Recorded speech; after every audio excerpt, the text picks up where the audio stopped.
Sir வணக்கம். Ramasubramaniam sir, ஒரு 5 minutes எடுத்துக்கங்க. ராமசுப்ரமணியம் சார், இந்த எலெக்ஷன்ல சார் வழக்கமாக இந்த வாக்குறுதிகள் குறித்து பேசப்படக்கூடிய அந்த பிம்பம் உடைந்திருக்கிறதா சார் விஜயினுடைய வருகையால்? அவர் தனிப்பட்ட முறையில அவருடைய செல்வாக்கு, அதாவது அந்த சினிமால இருக்கக்கூடிய அந்த செல்வாக்கு மிகப்பெரிய அளவிற்கு எல்லாத்தையும் நீர்த்து போக செய்து விடும் அப்படிங்கிற மாதிரி ஒரு எண்ணப்பாடு அவருக்கு இருக்கு.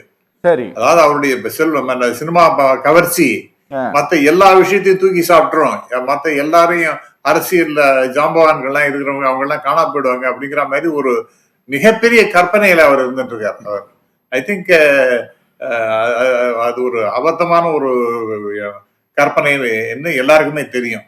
சரி, அவருக்குமே கூட தெரியும். இருந்தாலும் கூட அவர் அதை தைரியமா பேசுகின்றார் பொது வழியில. இரண்டாவது பாத்தீங்கன்னா இந்த இவருடைய அந்த உறுதிமொழிகள்லாம் இருக்கு பாருங்க, இந்த எலெக்ஷன் மேனிஃபெஸ்டோ.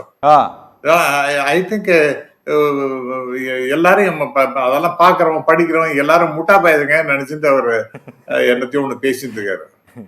எல்லாரும் அதாவது பிறக்கிற குழந்தை ஒண்ணுத்துக்கும் ஒரு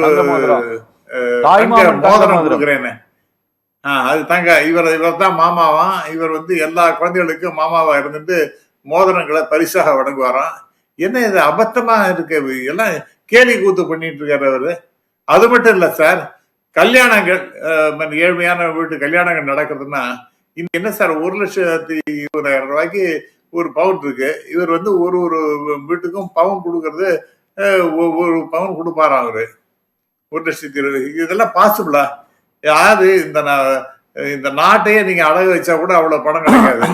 ஏதோ வாய்க்கு வந்ததை பேசின்னு போறதுதான் கேட்கறதுக்கு அவமானமா இருக்கு சார். உண்மையிலேயே இதெல்லாம் இந்த மாதிரி மேனிஃபெஸ்டோ, இந்த மாதிரி ப்ராமிசஸ் இதெல்லாம் கேட்கறதுக்கே கேவலமாக இருக்கின்றது. இதெல்லாம் ஒரு மக்கள்கிட்ட கொஞ்சம் கூட கூச்சமே இல்லாம எல்லாத்தையும் டான்ஸ் ஆடிட்டு, நான் எம்ஜிஆரை விட பெரிய ஆளு, நான்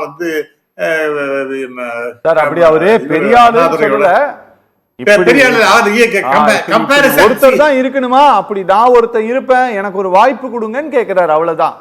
அவர்களை போல பரிசுத்தவானா, எனக்கு பணம் வேணாம், நான் கொள்ளையடிக்க மாட்டேன், நான் ஊழல் செய்ய மாட்டேன், செய்யவும் அனுமதிக்க மாட்டேன். இன்கம் டாக்ஸ் நீங்க ஒழுங்கா கட்டல, you have suppressed the income and அப்படிங்கிறதுக்காக ஒரு பெனல்டி வேற போட்டிருக்காங்கன்னா, அப்ப இவர் மனித புனிதராக எல்லாம் கேன பசங்களை கேக்குறவங்க எல்லாம் பாக்குறவங்க எல்லாம் கேன பசங்க, ஒருத்தருக்கும் ஒண்ணுமே தெரியாது நினைச்சிட்டு இருக்காரு அவரு. Okay sir, it is for fetched. I think this is too much for him. எல்லாத்துக்கும் நான் கம்பேர் பண்ணக்கூடாது அப்படின்னு சொன்னா, நீங்க கம்பேர் பண்ற யாரையும் கம்பேர் பண்ற சார். தூய்மையான திரு மணிகண்டன் அவர்கள் பேசும்போது பேசினான்னு நினைக்கிறேன், காமராஜரை பத்தி பேசும்போது அவருக்கு ஒண்ணுமே கிடையாது, செத்து போற சமயத்துல ஒண்ணுமே கிடையாது. ஒரு ஏதோ 100 ரூபாயோ 150 ரூபாயோ என்ன பணத்தை வச்சிருக்காரு, 4 வேஷ்டி 4 சட்டை, எவ்வளவுதான் அவருடைய லைஃபே முடிஞ்சு போச்சு. அவரோட நீ கம்பேர் பண்ணீங்கன்னா அப்பதான் அவங்களெல்லாம் விட இவர் ரொம்ப வசதியா இருக்க மாதிரி தான் இவர் மனசுக்குள்ள ஒரு கற்பனை எல்லாம் வச்சுட்டு இருக்காரு. ஓகே சார், ஐ திங்க் இவருடைய இந்த மாதிரி எல்லாம் பொதுமக்கள்கிட்ட தொடர்ந்து எடுத்து சொல்லணும். இன்னும் 10 நாள் தான் இருக்க போகின்றது. அந்த 10 நாள்ல இவருடைய முகத்திலே கிழிக்க வேண்டும். இவருடைய தமிழ்நாட்டுக்கு ஏற்பட்ட மிகப்பெரிய டிசாஸ்டர். திரு நான் சொன்னேன், இவர் ரொம்ப கடுமையான வார்த்தைகள்லாம் போதும் சார், போதும்.